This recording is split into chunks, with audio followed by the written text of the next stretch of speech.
Hi, everyone, and welcome to the Resilient Labels panel. Before we begin the panel, alongside Venus Fest, I would like to acknowledge the Indigenous people who first inhabited the land that I'm calling in from, in Brooklyn, New York. The greater New York City and Long Island area were home to the Lenape people, with the Canarsie tribe specifically living in the area now known as Brooklyn. Please take time to learn about the history of the land you live on, the communities who have cared for the land, and how you might participate in restoring justice. And before I introduce our panelists, I'd like to let everyone know that there's closed captioning available in the link in the video description for anyone who'd like to access that. And now we begin. Esra, if you want to start by introducing yourself. Hi, everyone, and thanks for having me here tonight. I'm Esra. I currently work at Sleepless Records. I'm based in Toronto, Ontario, in Canada. I've worked at independent labels for almost 10 years now, and my background is mostly in project management, marketing, operations, grants, and anything else to do with running album campaigns and working with artists. Thanks. Awesome. Susie, do you want to go next?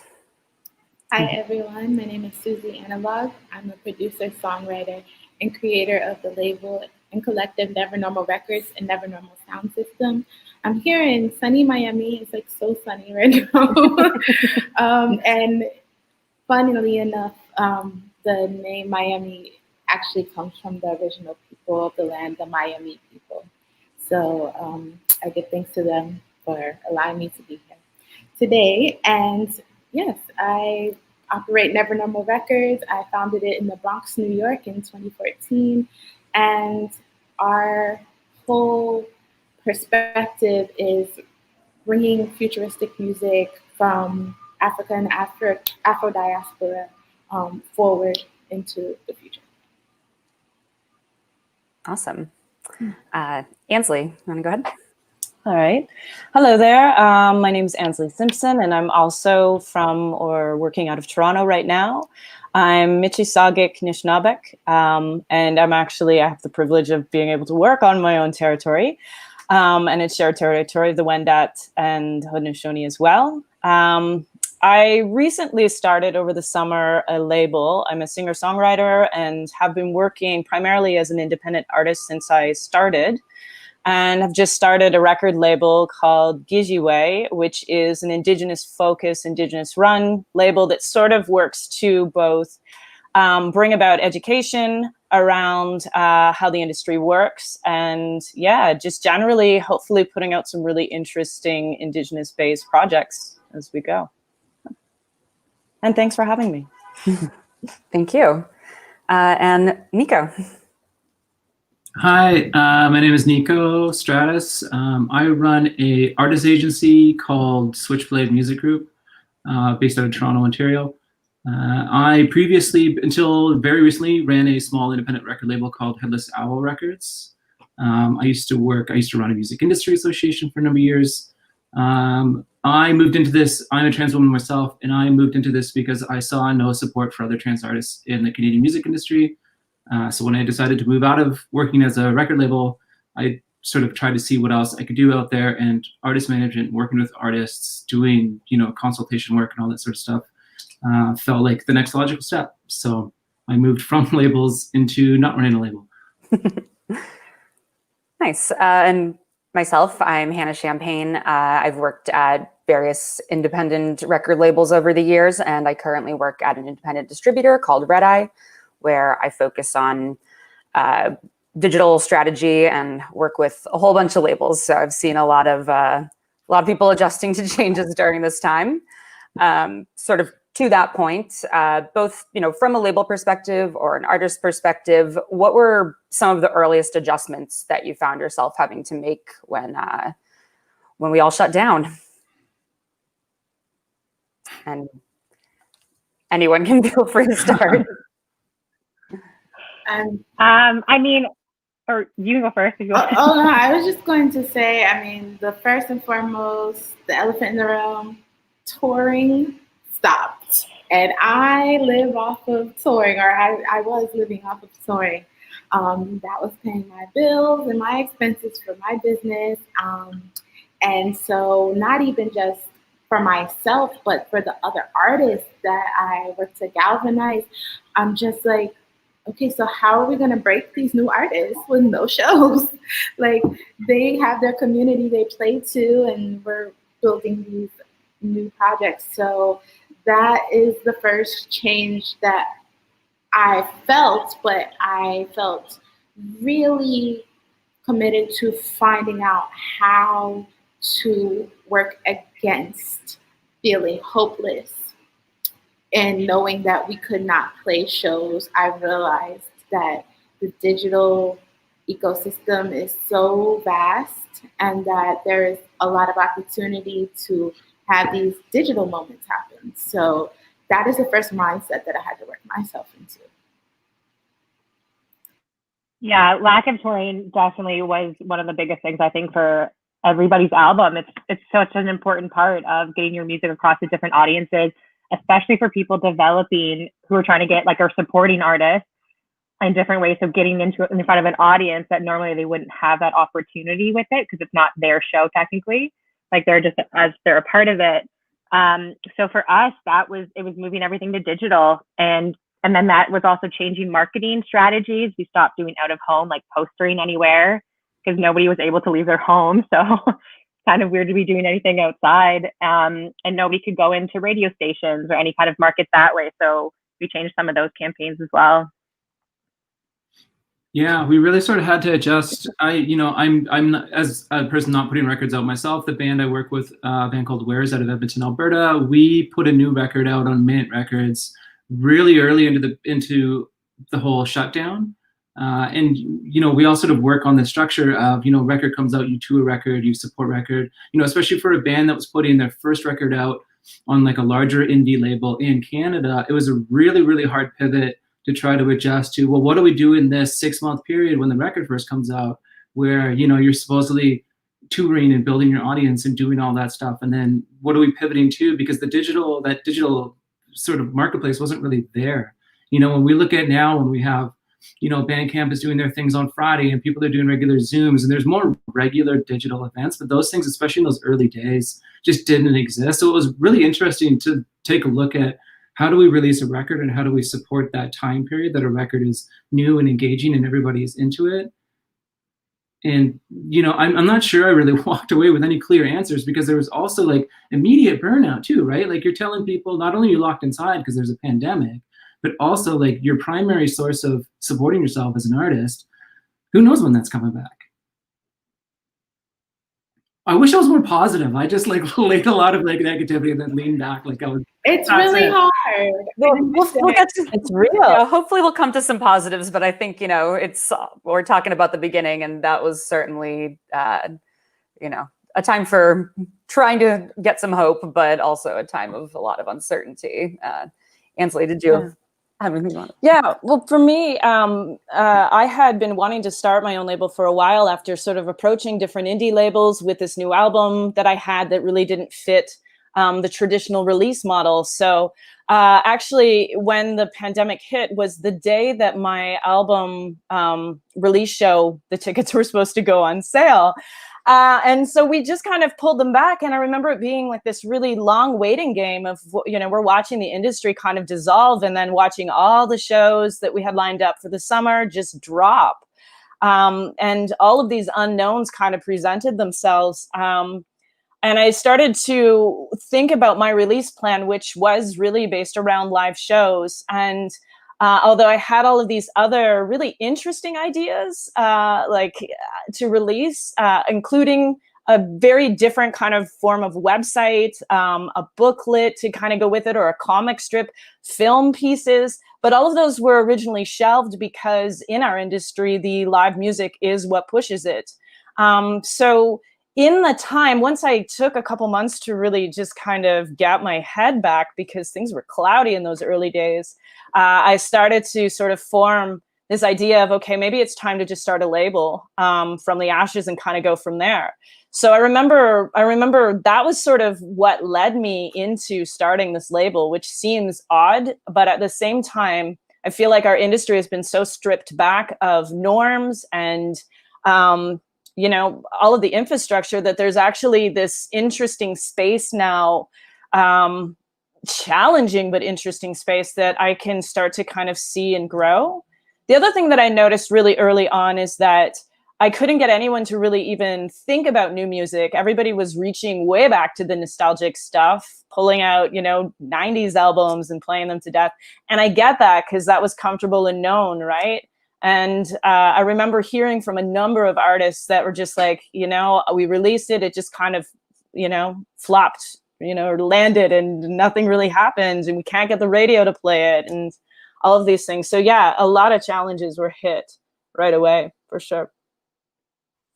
It is interesting that a couple of years ago we had that whole thing where we did this industry-wide pivot to video, because especially like Facebook was driving this, we're going to do video, and then we got the numbers back and realized the wool had been sort of pulled over our eyes. So then we scrapped video, and then we got a pandemic, so we all had to like dust off our old video books and be like, shit, what happened when we pivoted to video like 2 years ago?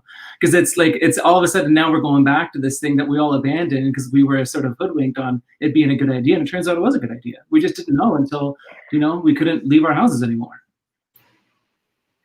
Yeah, I found that funny too, because I mean, with vinyl making such an uptick, everybody started like doing really cool ideas and limited edition color and all these things. And then it was like, okay, but you can't do in-store performances anymore for any of like the campaigns that were happening, and retail was closed. So that's a thing. So it's like everybody tried to move to their own merch and like direct to consumer and everything. But you're wondering, how are you going to fight through every single person trying to do the exact same thing and selling it online now, and not having that physical, tangible, you see that cover artwork in front of you?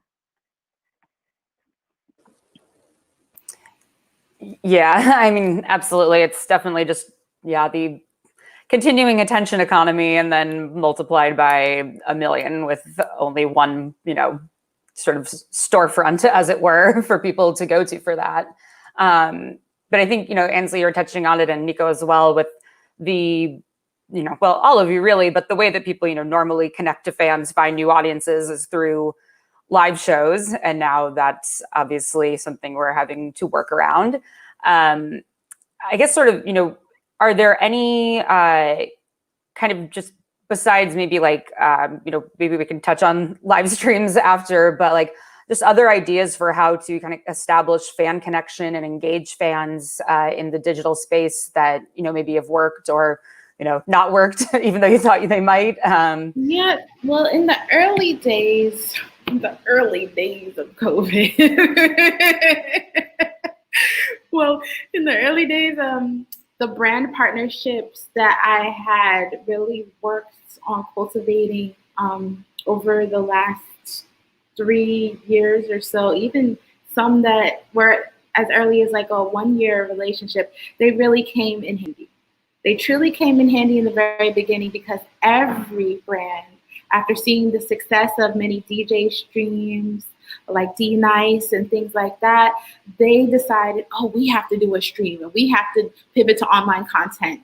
And that was everyone from magazines I saw to festivals that I was supposed to play in real life that didn't get a chance to. And so it was like every week I was doing a stream. In the very beginning, for the first few weeks, every week, well, the first couple of weeks, we were all sad and confused. And then we realized we're going to be inside for a bit. And then I just started doing a stream basically every week. I also pivoted Never Normal to Twitch when it was 420. We did a 420 stream, and that was really cool. And it was like an 8-hour stream or something crazy, because you're at home anyway. And so that was the kind of fun, challenging, interactive content that helped make things feel just a little better in the very start of this experience. Yeah, it's interesting to see how different, you know, like, because I did see a lot of like, especially like DJs and stuff like that, really kind of pivots, not like seamlessly, but it's a nice thing for people to engage in this sort of environment. We're in like, you know, for a lot of other artists, people that I would talk to, they didn't necessarily want to do the live stream thing, because they, you know, they play with a band and that you kind of can't do that over a stream. And just the front person necessarily, that doesn't always work. So then, you know, how are you engaging? And then, you know, you have to say, well, like, let's pivot to social media. And then you have to engage in the hell pit that is social media all the time. But there's a lot of and you see it with artists a lot, is like, well, a lot of people just boiled it down and just started creating personal relationships with their fans and did a lot of just in-person engaging with then, that sort of builds a natural fan base that's very organic. You're not buying or selling anything. You're just creating a community around yourself. And then those people are going to support you in theory. But, we did see a little bit of that, of like, people are sort of moving to an online space in a very conversational way. And then as artists got more into like, okay, well, I'm going to do a Zoom or I'm going to do an Instagram Live or whatever, then you have sort of this audience that's like, well, this person and I have been talking for 3 months. And now, they're doing this thing or whatever. It's been a really hard thing for bands because it's almost impossible to do a band in a live stream and have it be like, I've watched maybe 3, like I can't engage with it the same way because some guy's not elbowing me out of the way or whatever. And I lose all interactivity. I'm not missing the dudes pushing me out of the way part necessarily, but you know what I mean? Without being in that space, it's not necessarily easy. So then you really sort of have to pivot on the head of the nail and think like, what am I actually going to do and still engage in the community around me and still, especially for emerging artists, that's always a hard thing, is building that audience and then sort of living it and engaging in it all the time. Yeah, I remember watching a lot of the earlier live streams and that were happening and thinking, wow, it's really amazing to see what's holding up and what isn't when you remove the band. And some things were working really, really well. I remember as well, sort of watching as far as the Indigenous community goes, we don't have in northern regions as much bandwidth and ability to go online. And early on, our communities were really focused on just making sure everybody was okay, as everyone was, but it seemed more so in the northern reserves, people were pretty concerned about spread to community members, elders. So it felt, on one hand, very difficult to go out and sort of sing and dance and entertain on one level. And on another level, it felt very necessary to do that. And I remember watching a number of different artists struggle to sort of balance those two things, right? Because on one level, it's so important to maintain that connection through music, but on the other, it's just like, wow, maybe this isn't the right time. And it was a real question that people were making, I think, at the early days, as you said. Yeah. I feel like as we've progressed away from, it's speaking to the point of like the bands and some of the,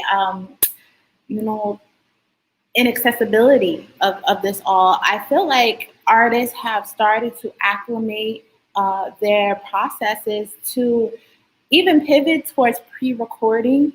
I got, after about 3 good streams, I said, oh no, I'm pre-recording these and this is set to play and this is set to play. And I'm acting like a whole broadcaster now just because I know the quality of the performance could be more be better conveyed if it were pre-recorded and I won't have to rely on anything going wrong or any mishaps that could happen, or just sacrifice the quality of performance with the sound. Like if I had other members that I wanted to join, whether it be dancers or anything, I've really started to take a liking to pre-recording. So basically it was like, I was the Grammys, now I'm like MTV.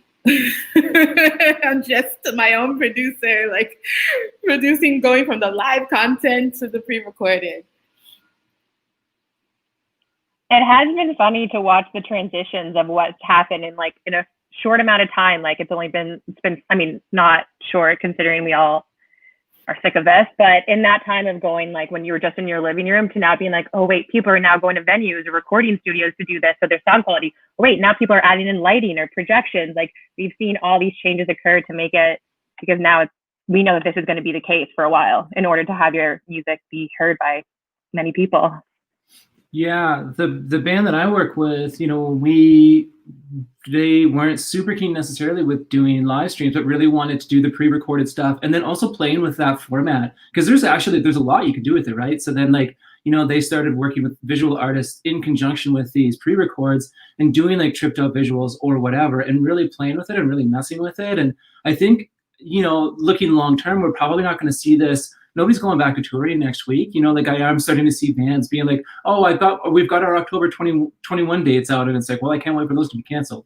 But and that's very pessimistic, but also like we do sort of need to plan long term. So also like play with the medium. Like video is an art form, and there's so many other visual artists and so many other sound artists and all these other things, like dancers, like you said. You can bring in so many people in these really safe ways and really create like really interesting visual pieces that are like new and interesting works of art. Like we will sort of see like this side artistic practice bleed out of this a little bit, I think. Yeah, I really see that too. I love it when people will just sort of forgo the whole live thing and come up with something that's pre-recorded, really solid, involves some interesting visuals. Really, honestly, what's happening with Venus Fest, this has been great, right? Like it's way more interesting. I remember a lot of people really debating on whether or not, you know, if they do it, is it somehow cheating to pre-record? Is this not going to be live? Are people not going to be interested? And in my experience of watching and what I've done, people are they're happy to get really good quality something that's different than your album, something that has sort of a replacement for a live venue feel. And then you get to be in the comments engaging with people as it's airing. And that's actually this whole other level of fun. And it brings in more industry people. It brings in sound people. You can hire people to edit your work or, you know, mix it so it sounds a little better. You know, it's just, honestly, I really feel like it's will be something that will be around because it just has this ability to reach so many different people everywhere. Yeah, and I love what you said too about being able to engage with fans while it's happening, because now like you can premiere it on YouTube or whatever it is, but then be in the live chat speaking to people directly. And I feel like fans aren't going to want to lose that connection to the artist once this goes back to the other way. Like this will be something that continues. Yeah, absolutely. And I think you're talking about collaboration and being able to bring in different people. Have there been any like surprising people you might have never worked with before on a campaign or never thought to have worked with that have kind of come in and either been, you know, just a cool partner in something, or like you're saying, adding different elements? Because yeah, really just not having the limitations of physical space allows, you know, for the potential of crazy new things.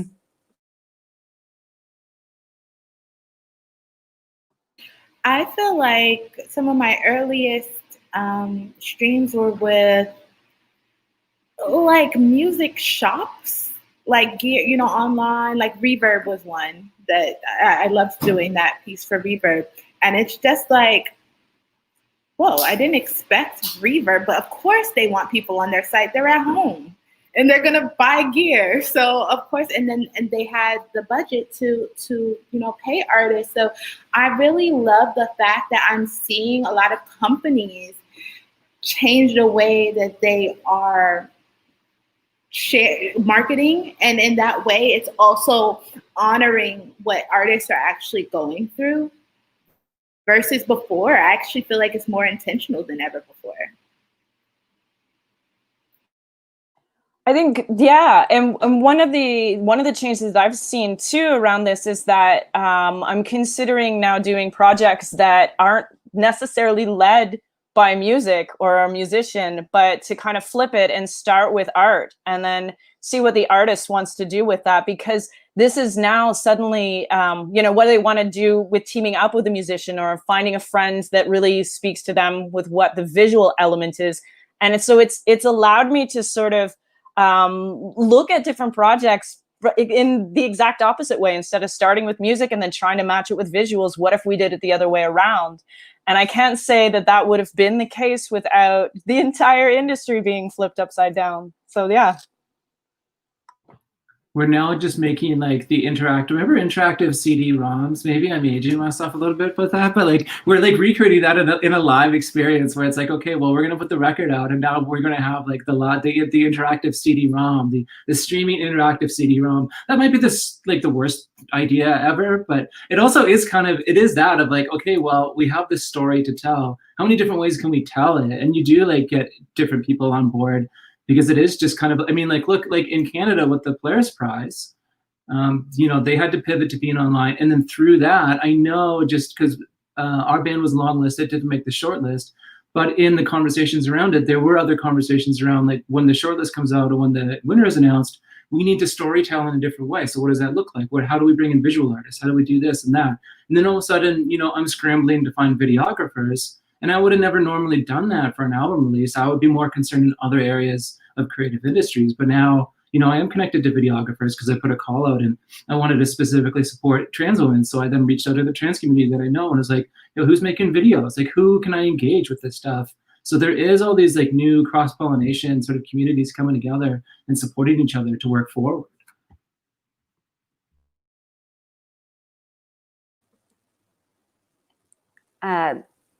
Sort of along those lines as well, but obviously working in music, you tend to wear like 500 different hats and all sorts of other accessories and have to know, all these things. And you're all sort of talking about, having to learn new skills. And has there been maybe one or two things that you've had to teach yourself, or something you never thought you'd be doing as a musician or as a label that has been really helpful and is something that you'll, take forward into everything else you're doing? Well, in the beginning, I sat down one weekend. I said, I am learning OBS. I don't care what happens. And I really did it like college style crash course, taking notes and having one computer open and the video computer open. And I'm just clicking. I'm like, oh, that didn't do that. Oh, it did it. And so I had to really, and I haven't done a crash course into, as much as I'm like a producer who uses DAWs and stuff, I just hadn't sat down and crash coursed myself into anything new in some time.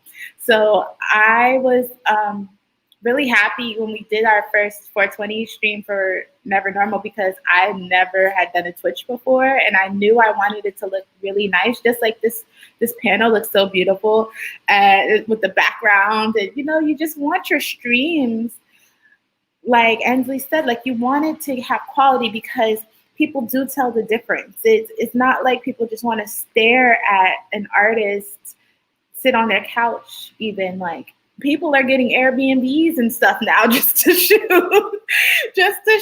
some at-home content. So I really tried to take the time to learn OBS, Open Broadcasting System, is that what it's called? And it's not an easy thing, and it has a lot of learning curves as far as like learning how much RAM you would need to have a successful stream and how fast your internet should be and all of these things. But it's something worth learning. I would feel that every artist should learn how to run that, because in the future, I feel as though whatever branches off from OBS is going to be really essential in order to share your content in a unique way.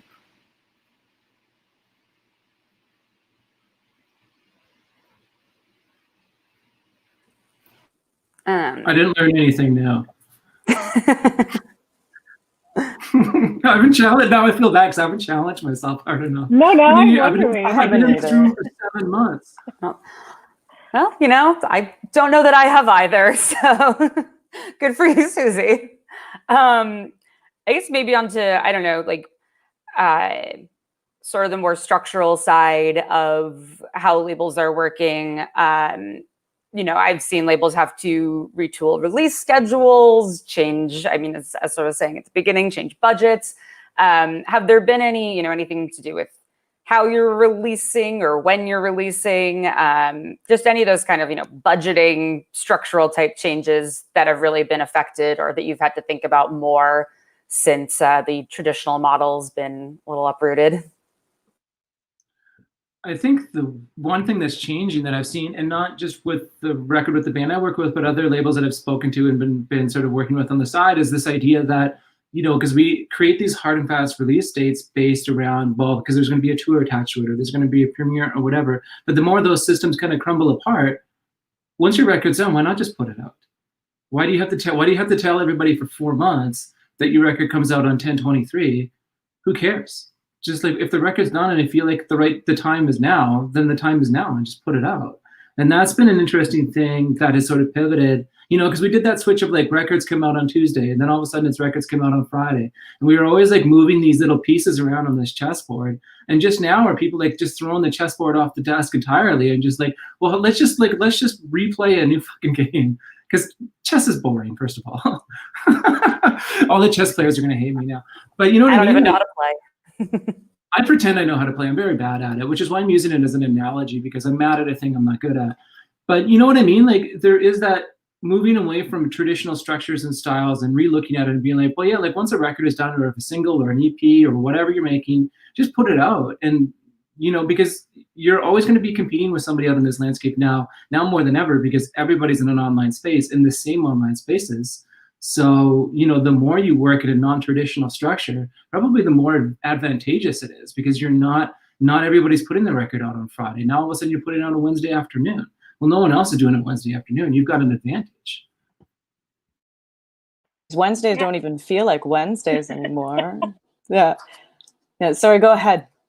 No, I was just going to say, I think it's cool to kind of just, throw out the templates and these like models that we've all grown up with, that you have to do like a radio single and then move on to all these other formulaic ideas where we can now play around a lot more, I think, because everybody's in a similar situation, and no one, like, yes, some people have a leg up because they're still the pop stars of the world and all of that, but we're all trying to go on to different playlistings and all of that kind of stuff. We're all trying to get synced into films and movies, and there's more of that happening right now. So it's trying to see like what works best for your album and what you're doing. I like that a lot, though. Throw it all out. Start your own. I was thinking of the same thing about hard and fast label release dates are sort of becoming a thing of the past, because there is so much. I mean, you got to time it for the revolution, right? Like, there was so many albums that were dropping at the worst possible times, taking up all this space that, you know, distracting the conversation, and it just made me cringe. And so having a couple of releases that are sort of tentatively lined up, I'm really actually not going to solidify them that much, because I want the flexibility of being able to time it when it seems appropriate to release it, you know? So that's another big thing that's kind of been thrown out, and yeah. Yeah, I would just say, I don't know if this, you know, this is like maybe a big thought, but just coming out of a space of feeling oftentimes displaced, or you know, just coming from the queer world, like, you always do things your own way. We always do things our own way. And so it's like, so it's a moment in time where that is okay. And it's so great for every artist, especially the ones that want to buck the system. It's just like, release at 3 a.m. It doesn't matter. Someone in Asia will love it. Like, and you can make these things so succinctly special that it's kind of amazing, if you're creative in this time, what your ideas could really tune in on, as far as how people can find new ways to interact.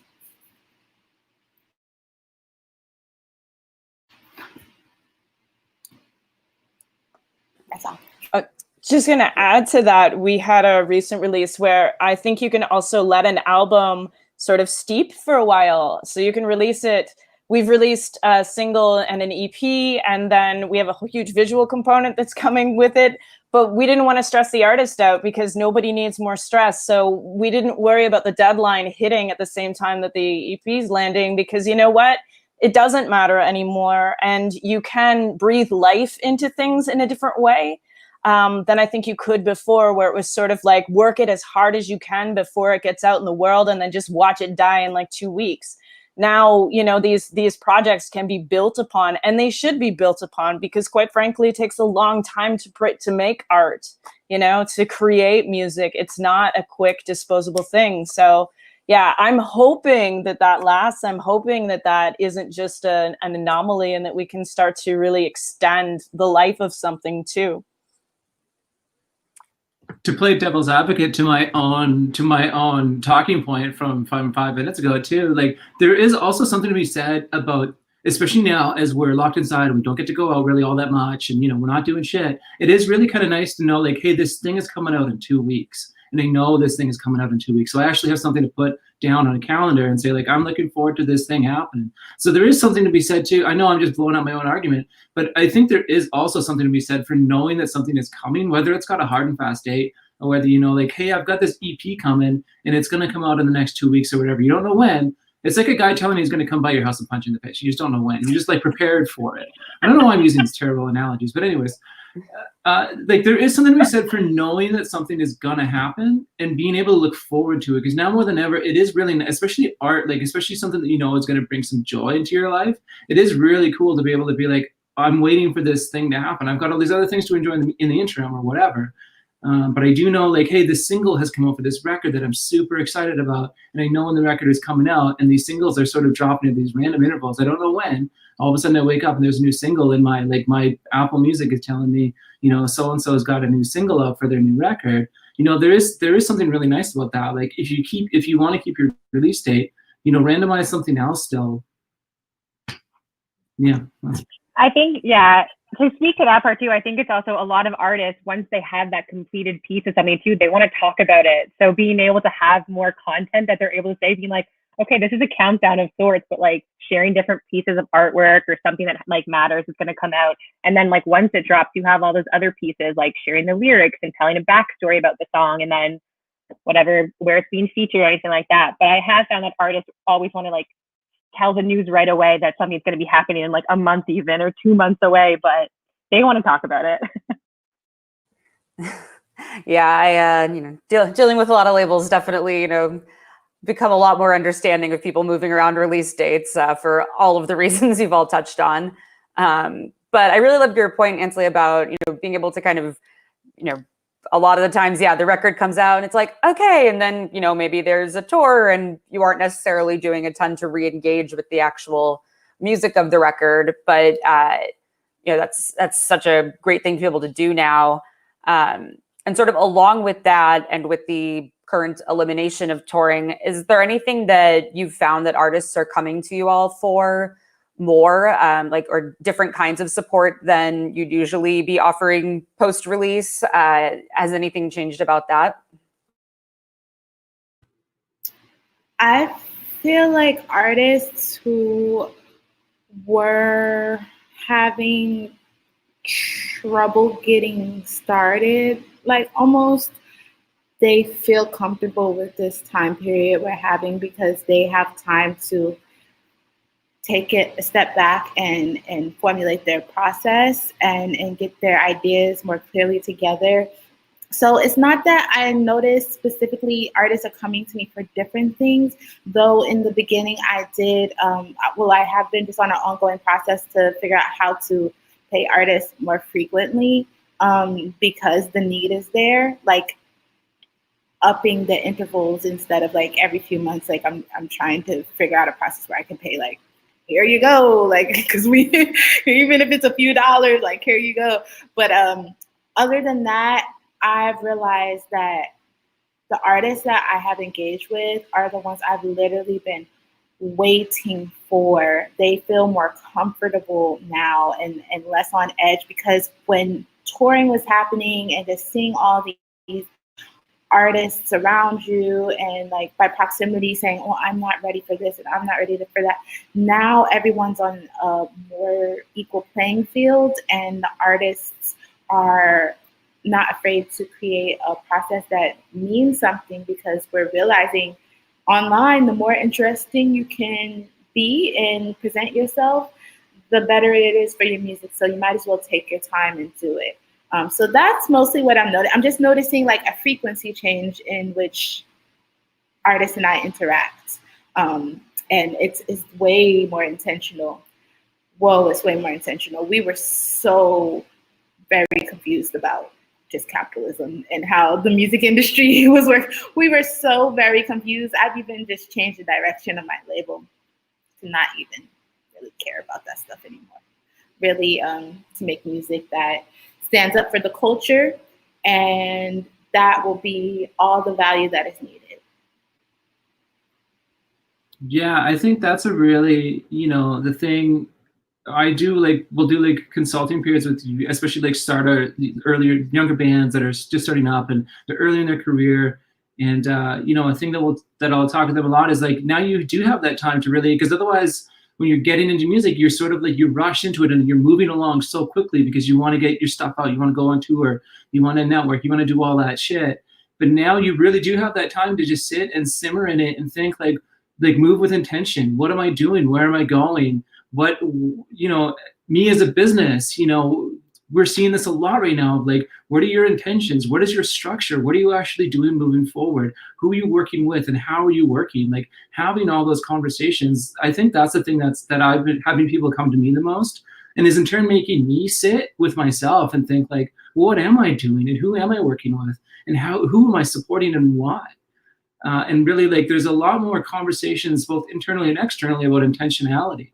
And I think that's a really interesting and important thing, is like, how are we moving forward? And if this old structure, you know, Susie mentioned, like, with, you know, are we moving forward through capitalism, through the swamp of capitalism, or are we gonna like burn that down? Or are we gonna move forward in a whole new way?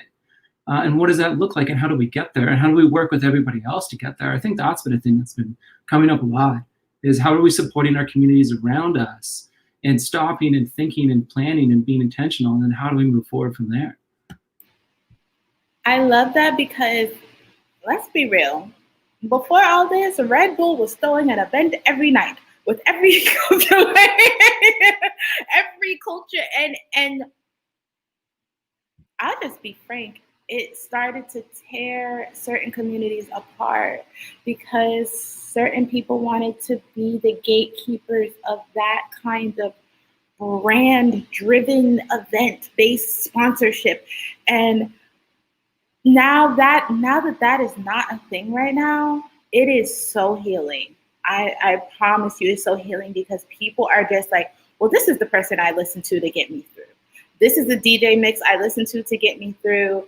And that change, it's just been so healing. It's been so much easier. I have less anxiety and less worry when I even engage with artists, because as an indie and a small label, when you approach an artist, you're wondering like, well, do I have enough to give them? Like I don't have this budget, like, you know, you're feeling like that. And then Red Bull does an event with one of them, and then it confuses them like, to feel like, oh, I'm this now. And now that is all out the window. There is nothing like that. It doesn't even matter if there's festivals or not. Like, that's all kind of stopped. So that awakening, almost, it feels like there's an awakening happening, like of every artist and label to stand for something more. Yeah, that reminds me, Susie, too, like when people were approaching me sort of initially with relief around how they didn't have to perform any longer. And I thought that was really interesting. And I recognize that sort of industry-wise with musicians, there's a huge level of burnout. Everybody's been pushing really hard, and the revenue streams have become so squeezed that, you know, people were just burnt out, exhausted, anxious, tired, because of the industry, not even because of the whole pandemic thing. And so I've been approached by a few people that are like, listen, how can I do this and not have to perform again? I don't want to step on a stage again. That was one interesting recent conversation. It's like, before it would have been like, well, you know, well, no, you're a performer, maybe you should. But now we've got all these other ways to kind of work with it, right? And the second worry that people were coming with me was that first, initially, they didn't have any ideas for things, which is totally normal. I don't think you can be expected to create during a pandemic very well, right? It's only been recent that ideas are flowing a little bit more. But what I'm seeing is that there's certain songs that people were developing and working on before this all hit that just don't hold up any longer.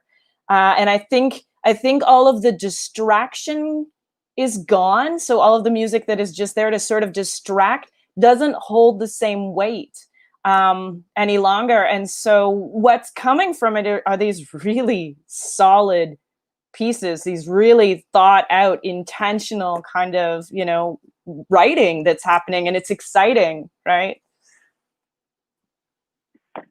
Yeah, when that question was first asked about like what artists, like what they were coming to now that this is happening, one of the first things I was hearing from people being excited to write music again, because there was no timeline, no deadline. We weren't like, you have to be in the studio by October so we can release this in spring and have the music videos done or whatever it was. It was just being able to sit down somewhere and potentially leave your home and whatever it was, like go to a cabin or a cottage and just try and focus on writing what you wanted to and not because you were being forced to in any way.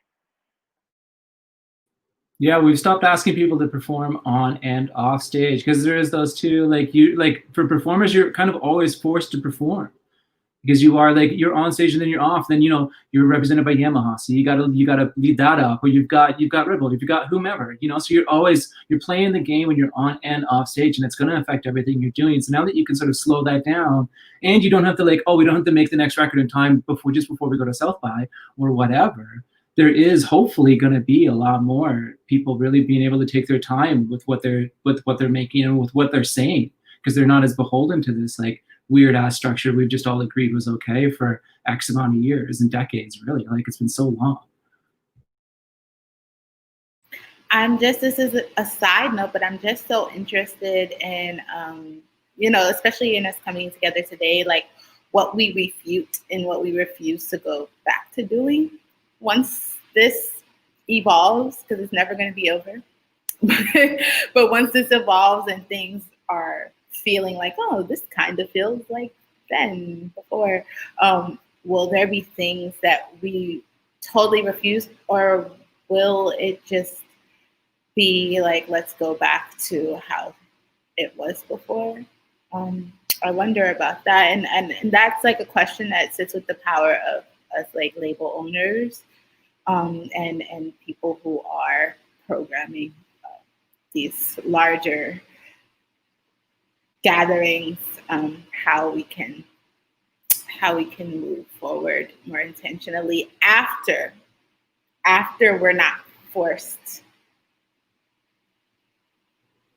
That is such an interesting thing to think about. Thinking about what do we refuse to do? When you think of the industry and you think of all these, think of all the gatekeepers in the industry, and then think about how many of them are problematic in X amount of ways, and how many people we still work with, or we allow artists to still work with, or whatever, because they've got a good connection at Spotify or whatever. And you let all those relationships continue. We let all these people stay in positions of power within the music industry because they have something to offer our artists or ourselves or our company or whatever. So that is I don't think I'm necessarily answering the question, but it is definitely a thing I'm writing down to think about is what do we refute and what do we refuse to go back to, and what do we refuse to continue doing as we move forward?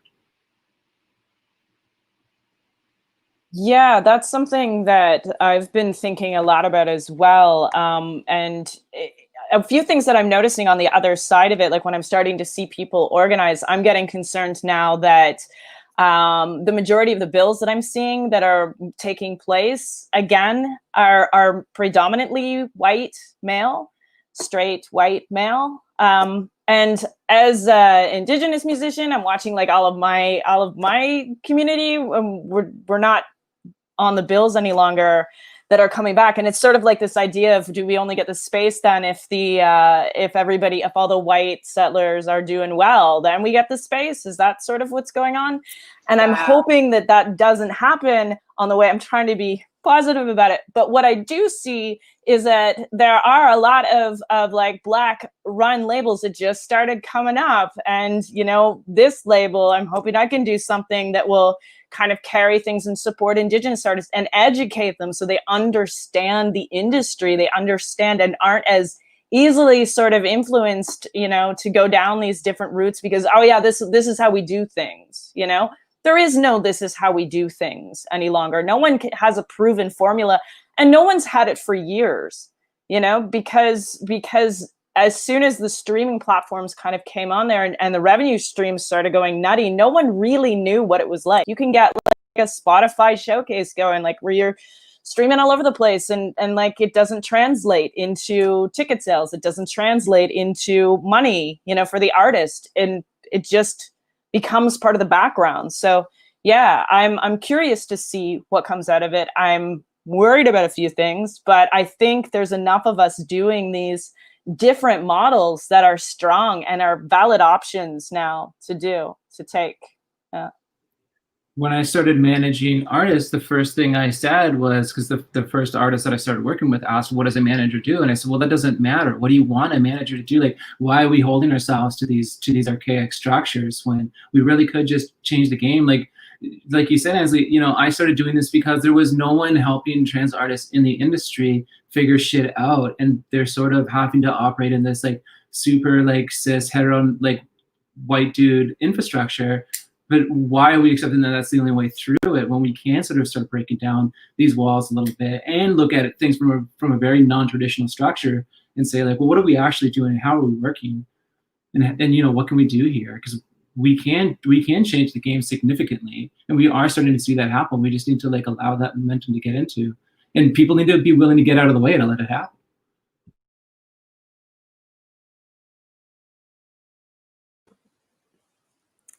Yeah, I didn't want to interrupt at all because I was loving everything that y'all all are saying. I'm also not sure if I should mention that if anyone in the audience has questions, feel free to send them our way. But yeah, I mean, I think that this is such a incredible point to sort of end towards, because it is, you know, it still struggles, but it's definitely such a positive and like incredible mentality to take. I was sort of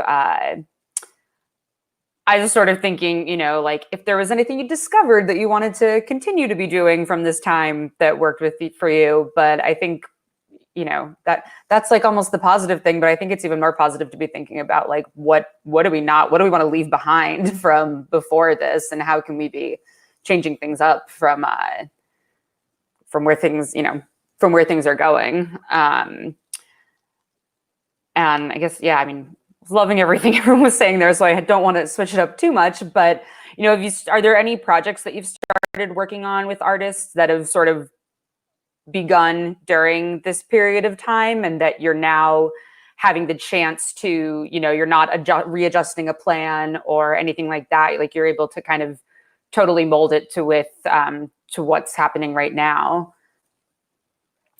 Yeah, just before this chat, I was on a cyber mixer, we called it, for a collective pairing project that we'll be doing with Never Normal and another international collective. And it's matching up producers and artists, and we're like, let's make a compilation. Let's just, you know, you're here in your country, we're here in our country, and we both have nothing to do. So let's make the most of it, and let's have a real cultural conversation at the same time. And I honestly don't think I would have received the attention spans or bandwidth from the artists in any other time prior to COVID. Not that, you know, that's nothing against them, but it's just like people are actually down to join these calls. We're going to do like a monthly group call and, you know, file sharing, and all of this is a very much not like go outside and make a song. And everyone is down and committed. And so I'm very excited over the next few months to work on that. Today was our first cyber mixer chat where everyone got to know each other and our influences musically. And yeah, there's so much that I feel like, because of this gift of time, I've been able to pivot Never Normal in that fun way. When is that coming out? Stay tuned. We just had our first chat today. But like now I want it now. All right. I don't know if it will be done by this year, but definitely 2021, I'm sure. Because it's a very big project. It's a very meaningful project, very meaningful, and I can't wait to share more about it as it evolves.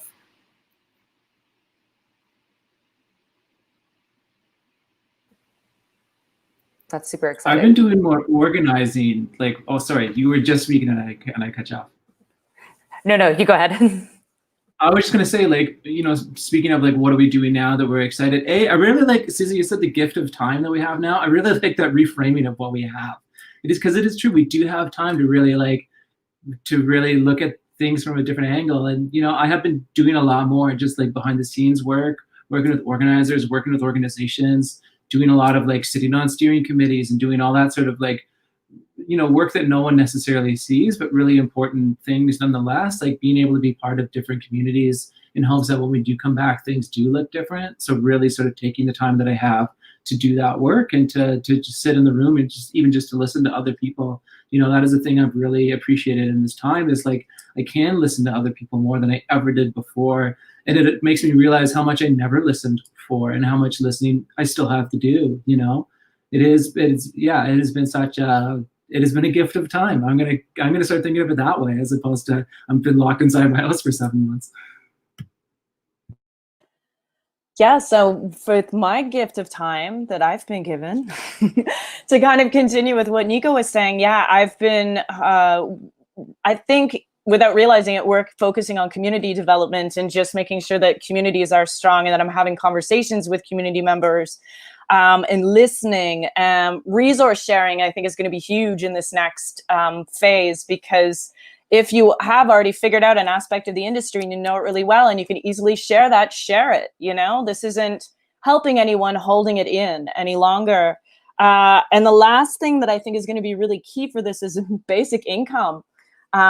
If we have our basic needs met as musicians, if the artists that we work with have their basic needs met, housing that's stable, affordable, all of these key things, then we're going to be able to have a foundation to create and continue moving forward. So many people approached me too early on when CERB started, which in Canada was what kept us alive, really, and fed. And how much of a relief it was to just have that $2,000 coming into their account and when you think about it, that's not that much money. And so many people were approaching me saying, like, thank God, because, I'm so used to there being this influx of not having anything in my account and then getting paid and really quickly, putting it out there and then waiting for 3 more weeks for like the next check to roll in. That's stressful. So that really illuminated this whole part of the industry that I think could be worked on as far as society goes on that level, government. Yeah. Big agree, huge agree. And though I am American and we did not get $2,000. No, we didn't even get $2,000 one time. Like what? We thank you to the country of Canada for this check. But I will say that most of the artists I work with, we all got unemployment. And at first, we were getting the $600 a week kind of checks, and people started buying the things they needed. I've never seen people blossom so beautifully. They said, oh, I'm getting this synth for this bass line. I'm getting this computer I need so I can do Twitch. I mean, I did it too. We all just armored up with what we needed, and I don't ever want to stop that. I actually want to find ways to have that happen more often. And not only that, I would like to create a way for specifically BIPOC artists to have access to repairing their electronic equipment on an ongoing basis, programs like that. I'm just realizing we're going to need that, because now we have to make these things last. We're not going to always be able to just hop over to the Apple Store, because the Apple Store may be closed. So now, like you're saying, this is a great time for us to figure out how we can make these resources more frequent and more real and more accessible, and how that can shape the industry in itself.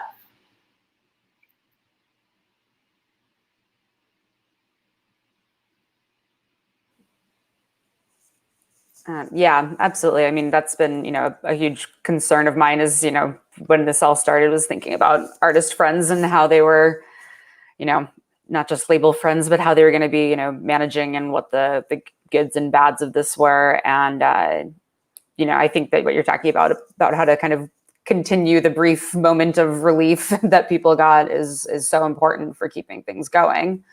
And yeah, I mean, I guess we're sort of coming towards the end here, towards when we might, answer questions or anything. But this has been an incredible conversation to just listen in on, and I really appreciate all of you doing this, and hugely appreciative to Venus Fest and everyone there for allowing us to have this conversation. I never, well, Esra and I had met previously, but never, gotten to speak to all of you before. So it's been really great. I don't know if you have any kind of final thoughts before we take a few questions? Anything you'd like to end on? I just want to acknowledge that it's been really great listening to what everybody else has to say. Yes. And to everyone watching, I just want to say, still dream your biggest dream. Just dream it, knowing what's happening now is happening now. Don't go back to dreaming the dream before. Mm-hmm. But dream that big dream still, and take your steps towards achieving it, because anything is possible, as we can see. I love that. I can't beat that at all. That's the perfect thing to say. Y'all know I'm a songwriter.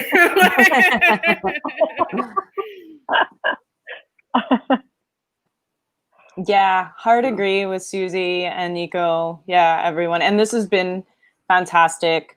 I'm excited to just see new projects. So I would also recommend that if anyone is working away at something, it doesn't hurt to just shoot it off to someone or approach someone or start up a conversation around wanting to work with them, that kind of thing. Like, it doesn't hurt any longer. It's not going to be, it's not going to be a negative thing.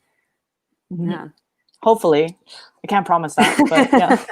It's worth the risk. I feel like that kind of leads nicely into a couple of the questions that we have. But one question from Alejandra is, do you have advice for producers that aren't part of a label? Do you think new producers should seek out larger platforms to distribute and get their sound out? I would ask yourself why you need to be part of a label. First of all, like write down everything that you need or that you want or that you're looking to do with your project or with your artistry or whatever, and write down all those things that you need, and then take a really hard look at that list and really honestly ask yourself, how many of these things can I do myself? Like, you don't necessarily, I know this is a label panel, a lot of you don't need a label. You just need to be willing to do that work yourself. And the more of that work you do yourself, if and when you do get involved with the label, you also know how all those individual parts of the machine work. But I would say, like, if you're not part of a label, you don't necessarily need to be part of a label in order to get your stuff out there, because we have seen people achieve massive success without having a label behind them necessarily. Like, you can go it yourself, and you can, achieve the things you're trying to get. You can reach those heights. You don't necessarily need the label to get you there.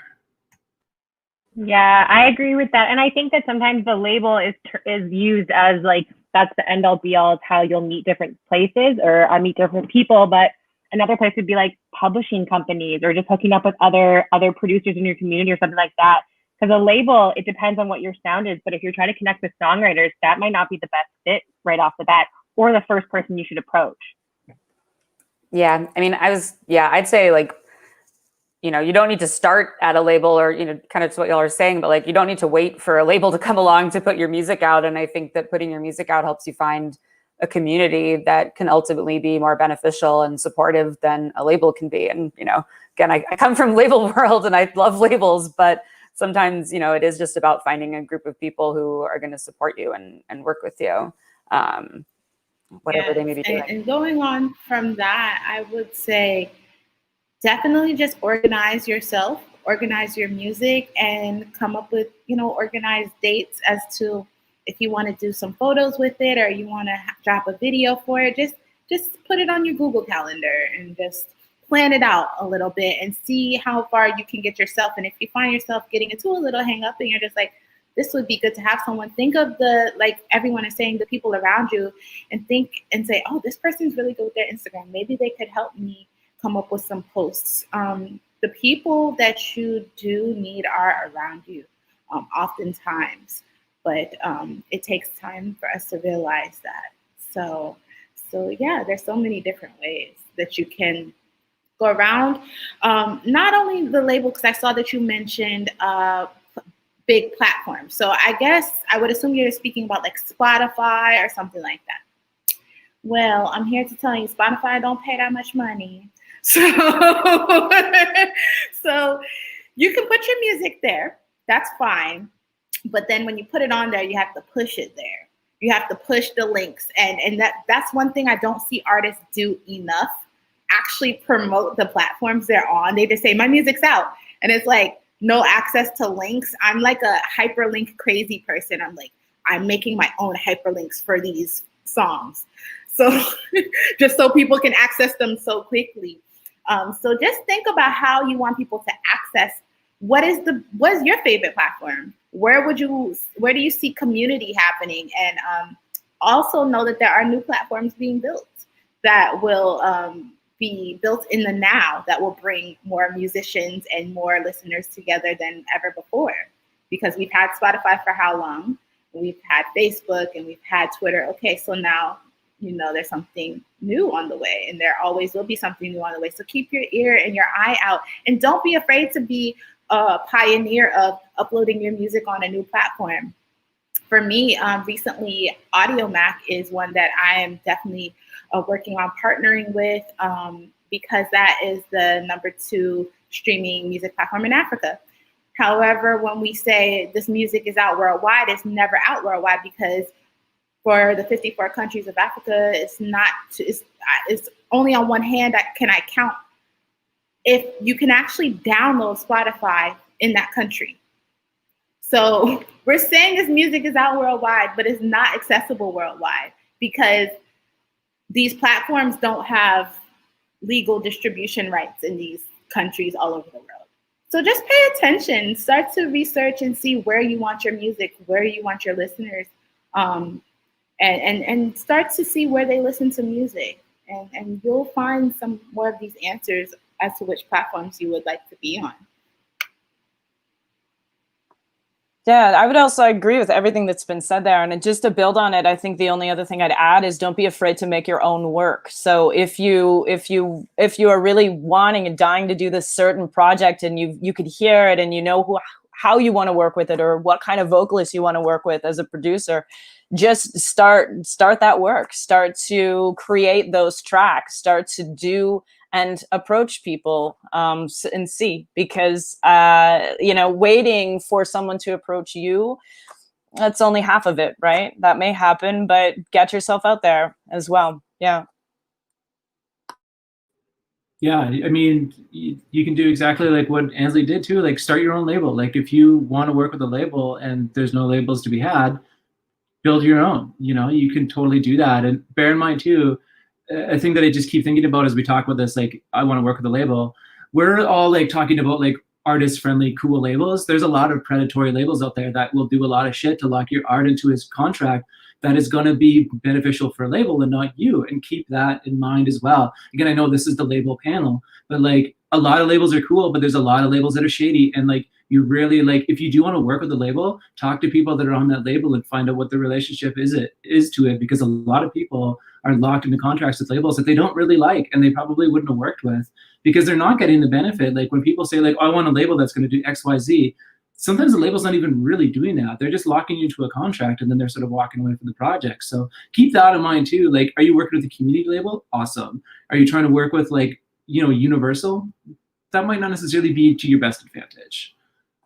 The other thing I've noticed from Indigenous perspective is that we saw a lot in the last few years with labels padding their artists with Indigenous artists that look really good on their website, but they weren't getting the development that the other artists were getting.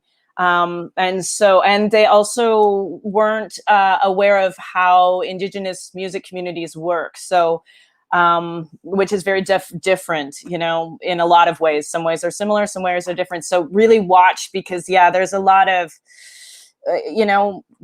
be cautious for sure. Definitely read all the fine print of every contract and get that looked over. And if you've never read a contract before, find somebody that has and run it by them. Ask your community and friends to read a contract. If you don't feel comfortable signing it, don't sign that shit. Have somebody else read it for you first. It's a really, really important thing, because you can really fuck over the trajectory of your career if you start signing stuff willy-nilly because you want to work with people so bad, and then you get locked into some predatory agreement that you can't really get out of. Like, really read that fine print. Be really careful with that stuff. Yeah, and we actually had someone else ask, would you consider collabs between labels?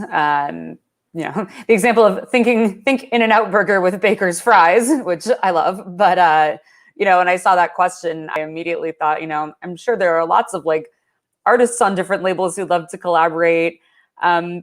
But yeah, when we're talking about contracts, your label has ultimate decision over that sometimes. And a lot of labels, they're competitive and don't necessarily want to collaborate. But I think thinking about, the types of labels that you're all, running or working with, do you see any, I've known labels who've made like collaborative playlists showcasing all their artists, but do you see any kind of opportunities or have you done any work to collaborate with other labels in any kind of way?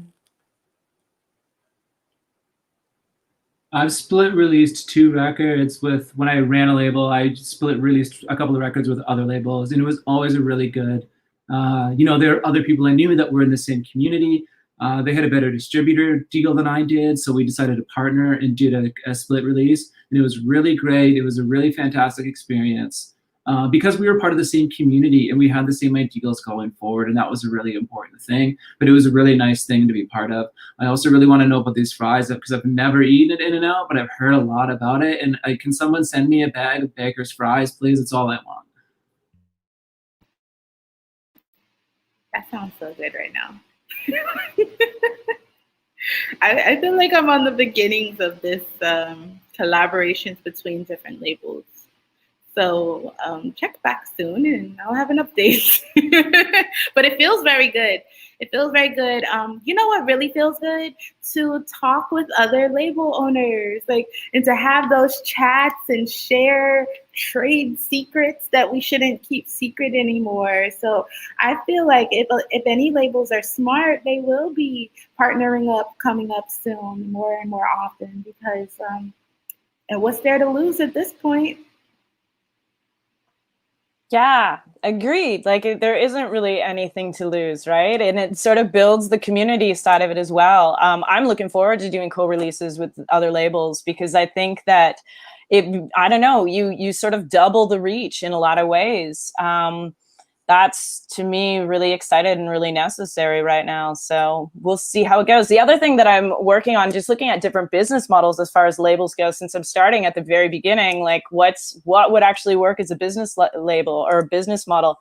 So things that I'm tossing around right now and trying out with different artists that are open will be to much shorter sunset clauses so that artists get their work back into their hands to develop it even further if they want to in a shorter period of time.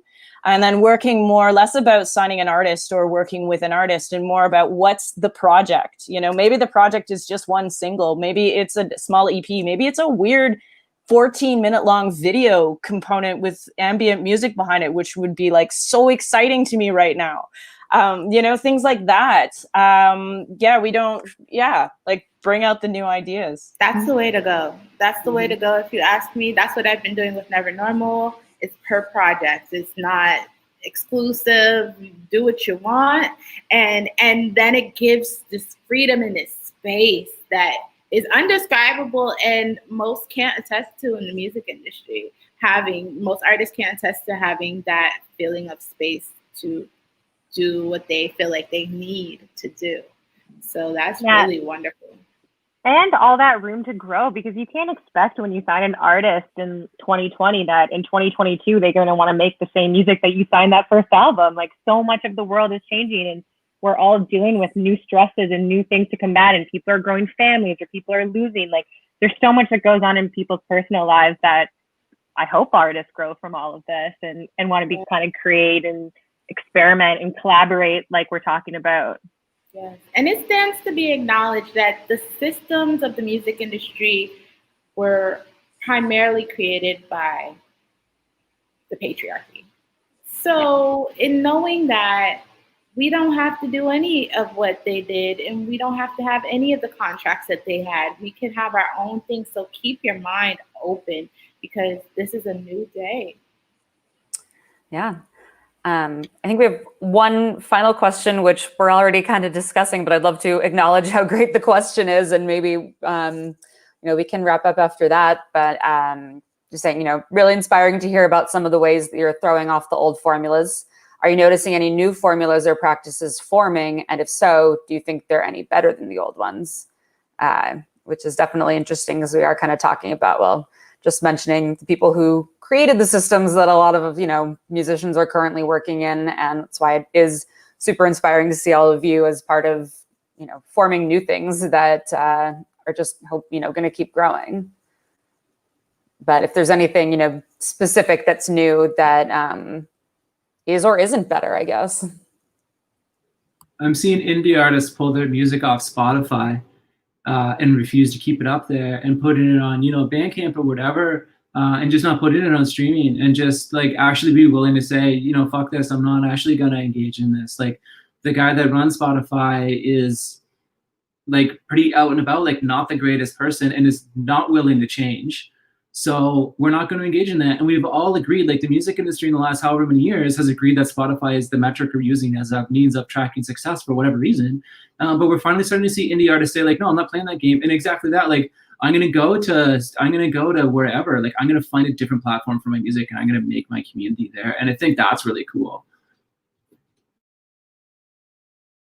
Yeah, I agree. Yeah. I'm finding there's so much resource sharing going on now that any independent artist can kind of do whatever they want to do, and find a model that works for them and work with it. So, yeah. Yeah, I just wanted to say, just picking up that Spotify is not the metric of success in music. So as far away from that as we can move, now let's do it. Hear.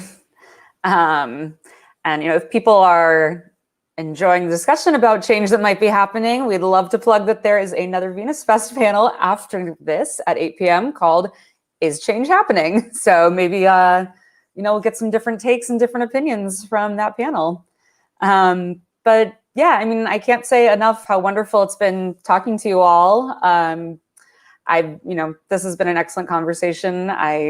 I'm excited to look back and ruminate more on what everyone said. Again, any final thoughts or send-offs you'd like to make before we wrap things up? Go for it. Honor to be a part of today. Thanks for the discussion, everyone. Yeah, this was really great. Thanks to everybody. We can't see anybody. This is not like any panel I've ever been on. I don't get to see people in the audience, but if there is indeed people there, thanks for listening. And to everybody that's been on the panel with me. Yeah, it's been a real pleasure. This was really fantastic. Yeah, Chimagwich, everyone, for having me and for listening. I don't know how many people are there. I kind of forgot there were people for a minute. Yeah, thank you, and keep working on art. Keep doing things. Yes, and also stay connected with all of us. Every panelist, please stay connected. Love to get on your promo lists and learn more about your new works. And let's all keep being resources for one another. Awesome. Well, thanks to Venus Fest. Thanks to Aaron. Thanks to Alita. Thanks for Teddy for helping to set this up. And hey, hopefully next year in person. Yes. Yes.